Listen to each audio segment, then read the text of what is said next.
The role of hormones in the control of gastrointestinal motility. The gastrointestinal hormones play an important physiological role in the regulation of motor activity of the gastrointestinal tract. This include effects on the stomach, small intestine, colon, gallbladder, and bile ducts. The hormones may have indirect effects, neu- neurally mediated, and direct actions, muscular via smooth muscle motor activity. The GI hormones that primarily stimulate motor activity are gastrin, CCK or cholecystokinin, and motilin, while the peptides that inhibit motor activity are secretin, VIP, glucagon, and enteroglucagon. So, gastrin, it is secreted by the G cells of the antrum of the stomach. It is secreted by the G cells of the antrum of the stomach in response to stimuli associated with ingestion of a meal, such as distension of the stomach. The products of proteins and gastrin releasing peptide, which is released by the nerves of the gastric mucosa during vagal stimulation. The primary action of gastrin are stimulation of gastric acid secretion and stimulation of growth of the gastric mucosa. Then cholecystokinin or CCK, it is secreted by eye cells in the mucosa of the duodenum and jejunum, mainly responds to digestive products of fatty acid and monoglycerides in the intestinal contents. This hormone strongly contracts the gallbladder, expelling bile into the small intestine, where the bile in turn plays important roles in emulsifying fatty substances, allowing them to be digested and absorbed. Cholecystokinin also inhibits stomach contraction moderately. Therefore, at the same time that this hormone causes emptying of the gallbladder, it also slows the emptying of food from the stomach to give adequate time for digestion of the fats in upper intestinal tract. Then secretion, it was the first gastrointestinal hormone discovered and is secreted by the S cells in the mucosa of the duodenum in response to acidic gastric juice emptying into the duodenum from the pylorus of the stomach. Secretin has a mild effect on motility of gastrointestinal tract and acts to promote pancreatic secretion of bicarbonate, which in turn helps to neutralize the acid in the small intestine. Then gastric inhibitory peptide. It is secreted by the mucosa of the upper small intestine, mainly in response to fatty acids and amino acids, but to a lesser extent in response to carbohydrate. It has a mild effect in decreasing motor activity of the stomach and therefore slows emptying of gastric contents into duodenum when the upper small intestine is already overloaded with food products. Then motilin, it is secreted by the upper duodenum during fasting, and the only known function of this hormone is to increase gastrointestinal motility. Motilin is released cyclically and stimulates waves of gastrointestinal motility called interdigestive myoelectric complex that move through the stomach and small intestine every 90 minutes in a fasted person. Motilin secretion is inhibited after ingestion by mechanisms that are not fully understood. The role of neurotransmitters in the control of gastrointestinal motility. Research workers the world over have identified a dozen or more different neurotransmitter substances that are released by the nerve endings of different types of enteric neurons. Two of them with which we are already familiar are acetylcholine and norepinephrine. Others are adenosine triphosphate, serotonin, dopamine, cholecystokinin, substrate P, vasoactive intestinal polypeptide, somatostatin, leukenkephalin, metenkephalin, and bombacin. Neurotransmitters play a crucial role in the control of gastrointestinal motility, which refers to the movement of food and waste material through the digestive system.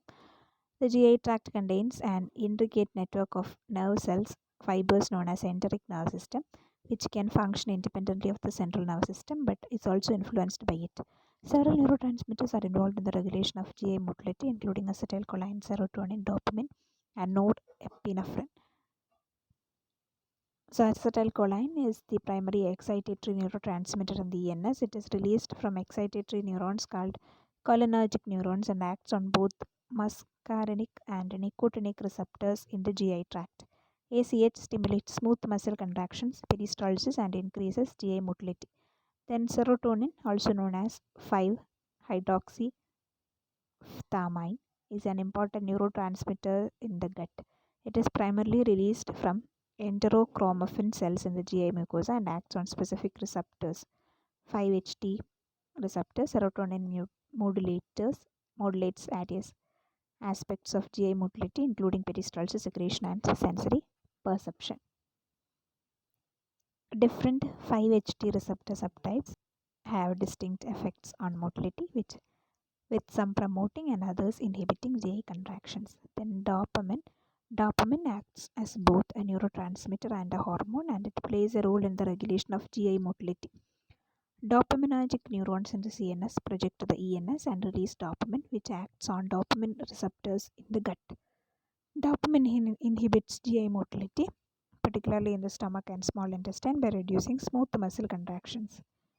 Norepinephrine or noradrenaline. Noradrenaline is released by sympathetic neurons that innervates the GI tract. It acts on adrenergic receptors and generally inhibit GI motility. Sympathetic stimulation, which leads to increased norepinephrine release, can result in increased motility and decreased blood flow to the gut as part of fight to flight response. A balance between excitatory and inhibitory neurotransmitters is crucial for the regulation of GI motility. Disturbances in the release of or function of these neurotransmitters can lead to GI motility disorders such as irritable bowel syndrome or gastroparesis.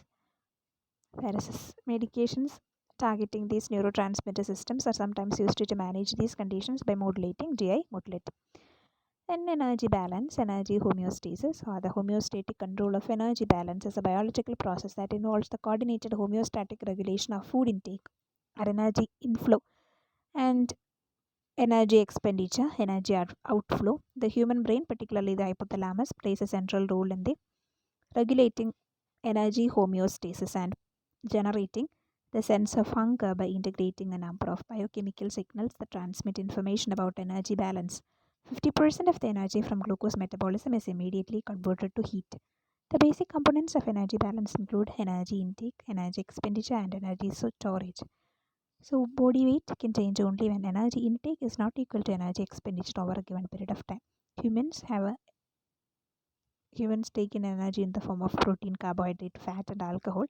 Humans expend energy through the resting metabolic rate or RMR, which is the amount of energy necessary to fuel the body at rest. The thermic effect of body, which is the energy cost of absorbing and metabolizing food consumed, and energy expanded through physical activity expended to through physical activity. RMR is proportional to body mass, particularly the amount of fat free mass. The thermic effect of food is proportional to the total food consumed, and in a typical mixed diet makes up 8% to 10% of total energy ingested. The energy expended through physical activity, the most valuable component of energy expenditure, consists of amount of physical activity performed multiplied by the energy cost of that activity. When energy intake equals energy expenditure, the body is in energy balance, and body energy, generally equivalent to body weight, is stable. Next is about obesity. Obesity is defined as a state of excessive adiposity that presents a risk of health, such as increased risk of chronic diseases, including cancer, and the consequences of sustained positive energy balance over time. Overweight and obesity are defined as abnormal or excessive fat accumulation that presents a risk to health. A body mass index of over 25 is considered overweight, and over 30 is obese. Overweight and obesity are defined as abnormal or excessive fat accumulation that may impair health. Obesity is defined as an abnormal or excessive fat accumulation that presents a risk to the health. The main cause of weight gain and obesity is the imbalance between the amount of calories you take in and the calories you burn. Body mass index is a simple index of weight for height that is commonly used to classify overweight and obesity in adults. It is defined as a person's weight in kilograms divided by the square of his weight in meters, kilogram per meter square. For adults, WHO defines overweight and obesity as follows: overweight as a BMI greater than or equal to 25, and obesity is a BMI greater than or equal to 30. So, causes of obesity: family history of obesity, unhealthy food habits followed by the individual or the family, inactivity or inadequate physical exercise, certain diseases such as Cushing syndrome, Hypothyroidism and Prader-Willi syndrome, medical problems such as arthritis, can also lead to decreased activity, which may result in weight gain. Some medications can lead to weight gain. These include some antidepressants, anti-seizure medications, and diabetes medications, as well as certain types of contraceptives. So, change in sleeping habits, not getting enough sleep or getting too much sleep, can cause hormonal changes that can increase your appetite.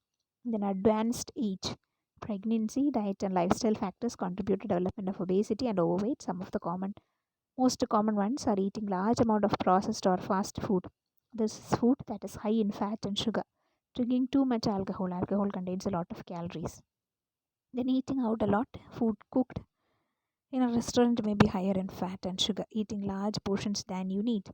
Drinking too many sugary drinks, including soft drinks and fruit drinks. Then comfort eating. Some people may comfort eat due to many other factors affecting their life, such as low self-esteem or low mood. Certain medications, including some steroids, medications for epilepsy and diabetics. Also, some medications used to treat mental illness, including some antidepressants and medications for schizophrenia, can contribute to weight gain. Lowering the risk of overweight and obesity include reducing the number of calories consumed from fats and sugars, increasing the portion of daily intake of fruit, vegetables, legumes, whole grains, and nuts, and engaging in regular physical activity 60 minutes per day for children and 150 minutes per week for adults.